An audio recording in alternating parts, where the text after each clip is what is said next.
Residents of Keith in the state's southeast are calling on the government to restore much-needed childcare services. The farming town says families have struggled for months since the only centre shut its doors, but authorities don't appear to be listening.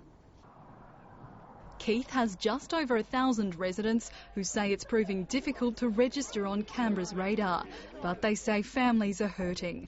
Kerry Harper is battling cancer, but looks after 4 grandchildren because there's no childcare service. I get very tired and short of breath, but you have to help.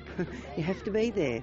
I'm having to take my children with me while I'm doing my farm work, which of course, as you can imagine, is quite dangerous, and I find it very difficult to monitor what my children are doing. Keith's only childcare centre closed after the Queensland owners pulled out in May.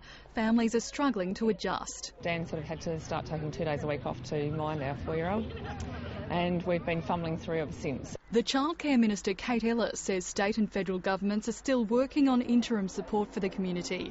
She says federal funding should eventually be available for new infrastructure, but no details can be released in the election caretaker period. If the childcare centre at Parliament House closed down for even a day, politicians would be in uproar, yet this community has been without childcare for going on 3 months now, and it needs a solution to this. There are about 120 children in Keith who urgently need childcare. Their parents say without an emergency interim service, they'll consider leaving the town. But as the nearest childcare centre with vacancies is more than 200 kilometres away, options are limited. Alex Parry, ABC News, Keith.